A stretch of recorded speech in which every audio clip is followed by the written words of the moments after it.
Chapter 2. Something's Missing. You have made us for yourself, O Lord, and our heart is restless until it rests in you. Augustine, Confessions.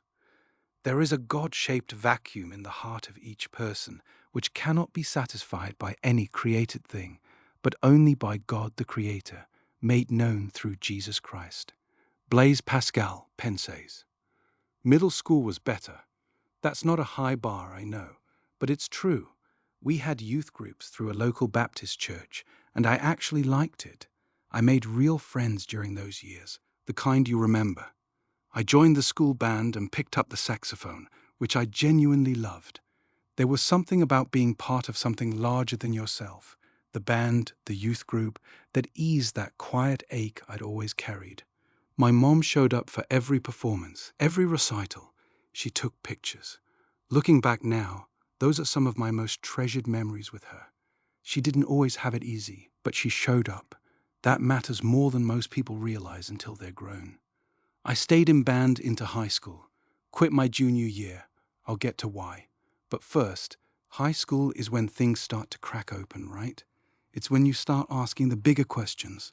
What is this? Who am I? What does anything mean? And I was asking those questions in church too. Problem was, the answers I was getting didn't seem to satisfy the depth of what I was asking. I'd raise my hand and want to really dig in.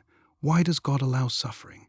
If Jesus is the only way, what about people who've never heard? What about the Old Testament passages that seem so harsh? And most of the time, the answer came back around to the same thing. Just have faith. Just believe. I don't say that to criticize those folks. They were well-meaning.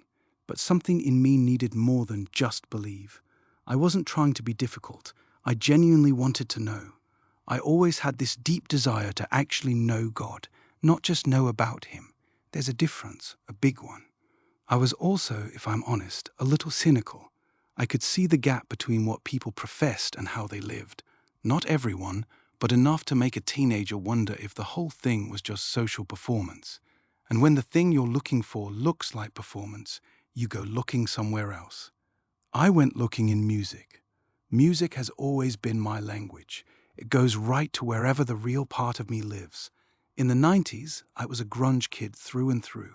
Nirvana, Stone Temple Pilots, Alice in Chains, Soundgarden, Smashing Pumpkins, Metallica, Pantera, Korn. Those bands felt like they understood something that nobody in church was willing to say out loud, that life is hard, that pain is real, that the pretty surface doesn't always match what's underneath. My friends and I played music together too. I got into guitar and singing, still love it, still at a beginner level after all these years, which tells you something about my discipline. But the love was always real. Music was the one thing that could reach into whatever dark corner I was hiding in and pull something out. Here's what I know now that I didn't know then. That longing, that restlessness, was never just a personality quirk. Augustine wrote about it in the 5th century. Our heart is restless until it rests in you. He'd been there. He'd chased everything he thought might fill it. Pleasure, philosophy, success, status, and found the same thing I would eventually find, that nothing else fits. The hole is God-shaped, and only God can fill it. But I wasn't ready to figure that out yet. I was 15, and the wrong answers looked a lot more appealing than the right questions.